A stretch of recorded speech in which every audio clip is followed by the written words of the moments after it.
नमस्कार साथियों, मैं एमडी कुशवाहा स्वागत करती हूँ आप सभी का अपने यूट्यूब चैनल सक्सेस टिप्स में। मैं इस चैनल के माध्यम से अपने पढ़ाई के अनुभव शेयर कर रही हूँ जो मैंने अब तक सीखा है। तो चलिए बिना देर किए आप सभी को आज के टॉपिक की ओर ले चलते हैं। आज का हमारा टॉपिक है क्लास 10 साइंस का चैप्टर 2 अम्ल क्षारक एवं लवण का ये पार्ट 2 है। पार्ट 1 हम बना चुके हैं, उसे आप देख लीजिएगा। उसका लिंक मैं डिस्क्रिप्शन बॉक्स में मैंने डाल दिया है। तो स्टार्ट करते हैं आज का। स्टार्ट करने से पहले मैं आप सभी से फिर से अनुरोध करना चाहूँगी कि कृपया मेरी वीडियो अच्छी लगे तो लाइक कर दीजिएगा, दोस्तों में शेयर कर दीजिएगा और चैनल को सब्सक्राइब जरूर कर लीजिएगा।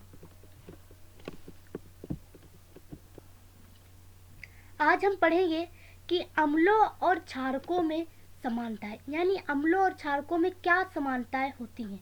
तो उसके लिए हम एक क्रियाकलाप करेंगे ताकि पता कर सकें कि आखिर अम्ल और क्षारक कैसे समान होते हैं।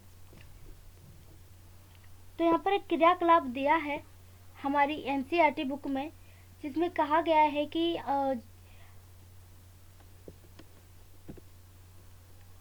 ग्लूकोज, अल्कोहल, हाइड्रोक्लोरिक अम्ल, सल्फ्यूरिक अम्ल, ठीक है, इसके विलयन में कार्क पर 2 कीले लगाकर उसको बीकर में 100 ml के बीकर में रख दीजिए, ठीक है।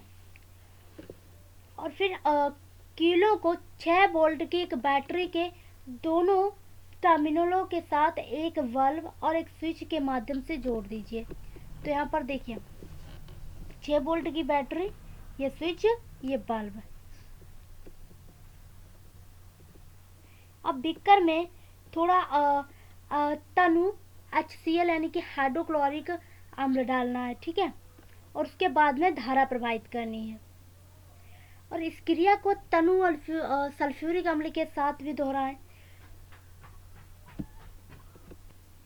फिर इसी परीक्षण को इसे परीक्षण देखने के बाद फिर इसी क्रियाकलाप को हम ग्लूकोज और अल्कोहल के विलयन में डालकर परीक्षण करेंगे। तो हम यहाँ पे क्या देखेंगे कि जो हमने बीकर लिया है उसमें पानी में HCl डाला, तो उसमें क्या देखेंगे कि ये जो यहाँ पर हमें H+ आयन यानी कि हाइड्रोजन आयन मिल रहा है, जिससे क्या हो रहा है कि विद्युत का प्रभाव हो रहा है और बल्ब जल रहा है। और H2SO4 को भी डालेंगे तब भी हमें हाइड्रोजन आयन मिलेगा, तब भी हमें तब भी यहाँ पर विद्युत प्रवाहित होगी और बल्ब जलेगा, ठीक है। लेकिन अगर हम ये अल्कोहल और ग्लूकोज में देखेंगे तो इसमें इसे पानी में डालने पर, ठीक है, अल्कोहल और ग्लूकोज को पानी में डालने पर हम देखेंगे कि बल्ब नहीं जलता है। क्योंकि इसमें हाइड्रोजन आयन मुक्त नहीं होता है। तो जो अम्ल होते हैं उन्हें पानी में डालने पर उनसे हाइड्रोजन आयन मिलता है, जिससे कि विद्युत का प्रभाव होता है, ठीक है। और अगर हम बात करें कि क्या हाइड्रोजन युक्त सभी पदार्थ अम्ल होते हैं, तो नहीं। जैसे कि हमने देखा ग्लूकोज और अल्कोहल को, ठीक है, वहां पर विद्युत प्रवाहित नहीं हो रही है, हाइड्रोजन आयन मुक्त नहीं हो रहा है, तो हम कहेंगे कि सभी हाइड्रोजन युक्त पदार्थ अम्ल नहीं होते हैं। तो जो अम्ल होते हैं उन्हें पानी में डालने पर उनसे हाइड्रोजन आयन मिलता है, जिससे कि विद्युत का प्रभाव होता है। और अगर हम क्षारक को पानी में डालें तो यह हाइड्रोक्साइड आयन बनाता है, ठीक है। क्या देता है हमें? Hydroxide ion. यानी जब हम क्षारक को पानी में डाल लेंगे तो वहां पर हाइड्रोक्साइड आयन मिलेगा। कैसे? कि यहाँ पर भी मतलब आयन बनता है और यहाँ भी विद्युत धारा का प्रभाव जो ये विलयन है वो करता है, और जिससे क्या होता है कि बल्ब जलने लगता है। तो हम कह सकते हैं कि अम्ल जो है वो हाइड्रोजन आयन देता है और क्षारक हाइड्रोक्साइड आयन देता है। तो यहाँ दोनों में समानता है। अब हम देखेंगे कि जलीय विलयन में अम्ल या क्षारक का क्या होता है। जलीय विलयन में अम्ल या क्षारक का क्या होता है। तो यहाँ पर हम क्या देखेंगे कि जो हम क्या करेंगे, एक परख नली में लगभग 1 ग्राम ठोस सोडियम क्लोराइड, लगभग 1 ग्राम ठोस NaCl मतलब कि सोडियम क्लोराइड लेंगे और परख नली में कुछ मात्रा में सांद्र सल्फ्यूरिक अम्ल डालेंगे, जैसे यहाँ पर। फिर हम परीक्षण करेंगे कि क्या निकास नली से कोई गैस बाहर आ रही है, और इस प्रकार हम उत्सर्जित गैस की सूखे तथा नम नीले लिटमस पत्र द्वारा जांच करेंगे। तो किस स्थिति में लिटमस पत्र का रंग जो है वह बदल जाता है। और यदि जलवायु अत्यधिक आर्द्र हो तो गैस को हम शुष्क करने के लिए क्या करते हैं, कैल्शियम क्लोराइड वाली शुष्क नली से गैस प्रवाहित करते हैं। ठीक है, कैल्शियम क्लोराइड वाली शुष्क नली से गैस क्या करते हैं, प्रवाहित करते हैं। तो हम इस विलयन में देखेंगे कि क्या होता है कि जल की उपस्थिति में HCl यानी कि हाइड्रोक्लोरिक अम्ल में हाइड्रोजन आयन उत्पन्न होते हैं। जल की उपस्थिति में हाइड्रोक्लोरिक अम्ल में यानी कि अम्ल में हाइड्रोजन आयन उत्पन्न होते हैं, और जल की अनुपस्थिति में हाइड्रोक्लोरिक अणुओं से क्या बनाता है, हाइड्रोजन आयन पृथक नहीं हो सकते। ठीक है, हाइड्रोजन आयन पृथक नहीं हो सकते जल की अनुपस्थिति में। तो हमने यहाँ पर क्या देखा कि जल की उपस्थिति में जो हाइड्रोक्लोरिक अम्ल है वो हाइड्रोजन आयन उत्पन्न करता है। ठीक है, जबकि जल की अनुपस्थिति में जो हाइड्रोक्लोरिक अम्ल है वह अणुओं से हाइड्रोजन आयन पृथक नहीं कर सकता है, अलग नहीं कर सकता है। ठीक है, जैसे कि यहाँ पे दिया है कि HCl हाइड्रोक्लोरिक H2O जल की उपस्थिति में क्या कर रहा है, जल और प्लस क्लोरीन, ठीक है, क्या कर रहा है, हाइड्रोजन आयन उत्पन्न कर रहा है। ठीक है, अब हम देखेंगे आगे।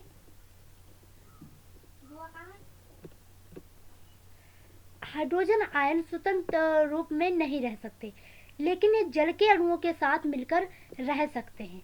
मतलब जब ये जल के अणुओं के साथ होंगे तब ये रह लेंगे बना, अगर ये स्वतंत्र होंगे तब ये नहीं रह सकते।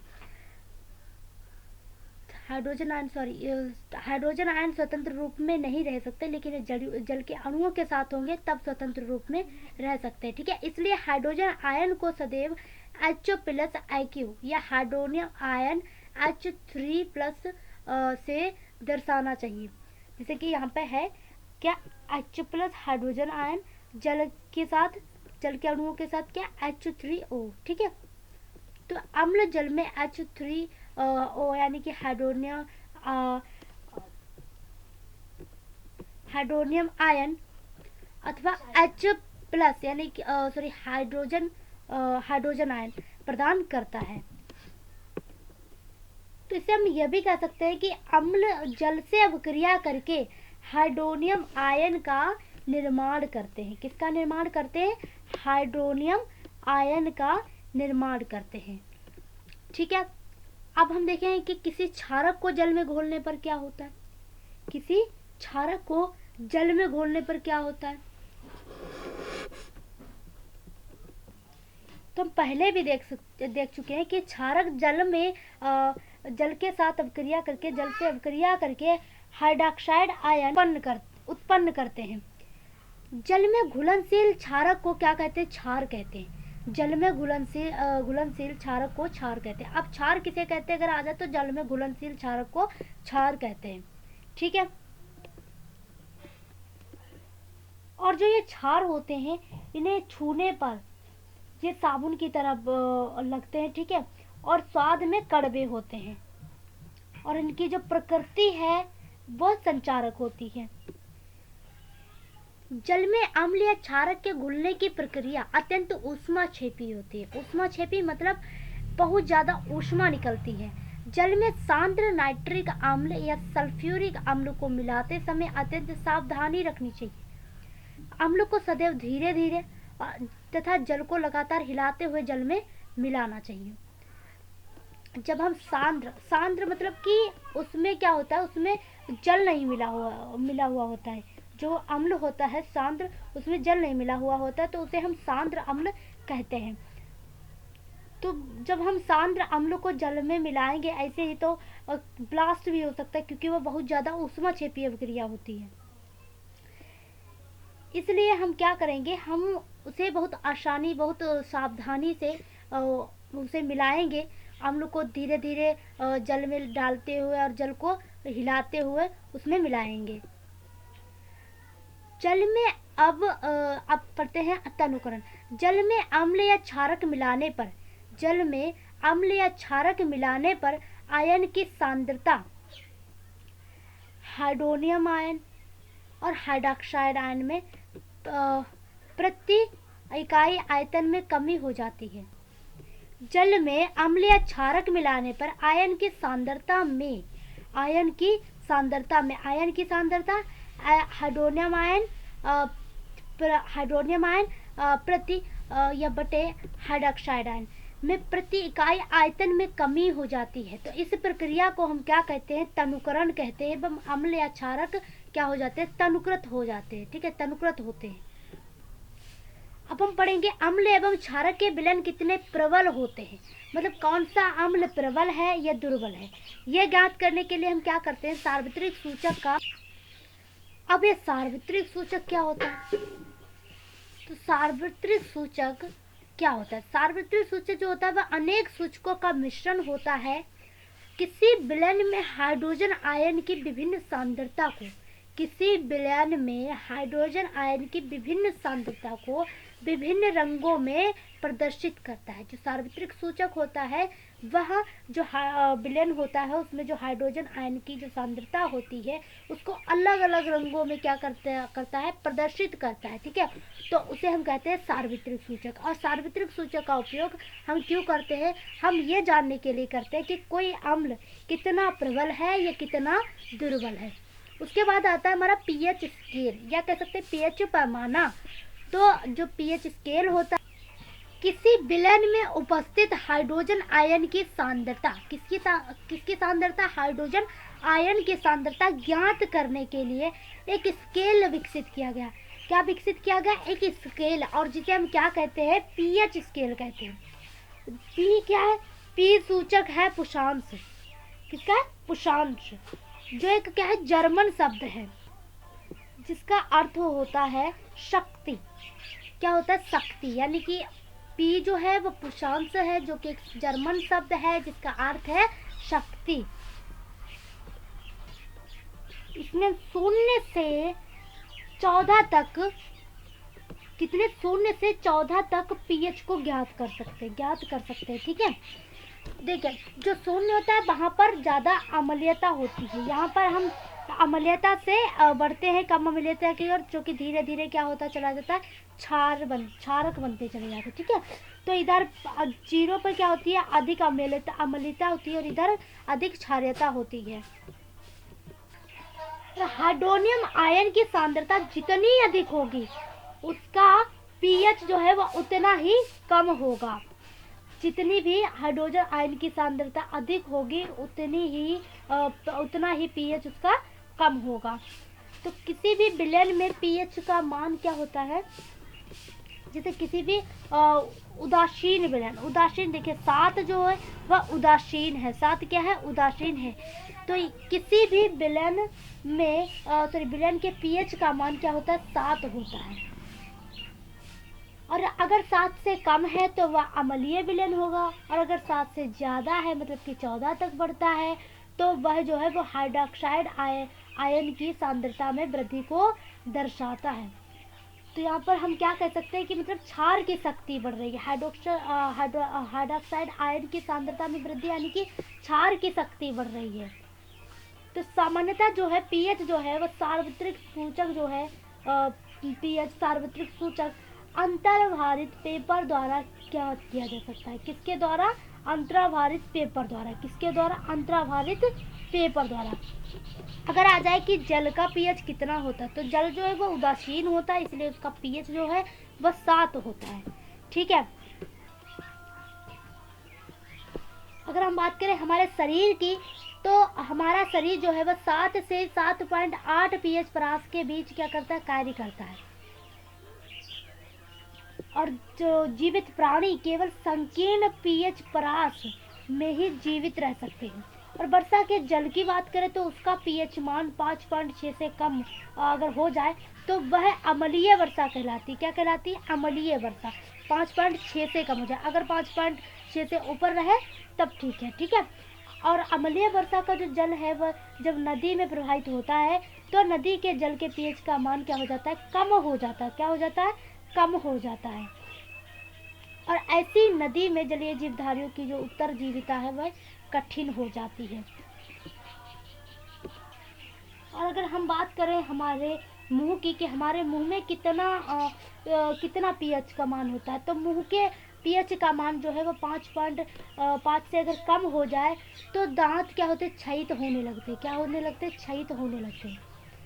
जो हमारे दांतों में एक इनामल नाम का एक कठोर पदार्थ पाया जाता है, जिसे हम दत्तवलक भी कह देते हैं, ठीक है।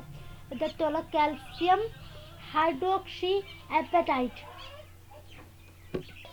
यानी कैल्शियम फॉस्फेट का क्रिस्टलीय रूप से क्या होता है, बना होता है।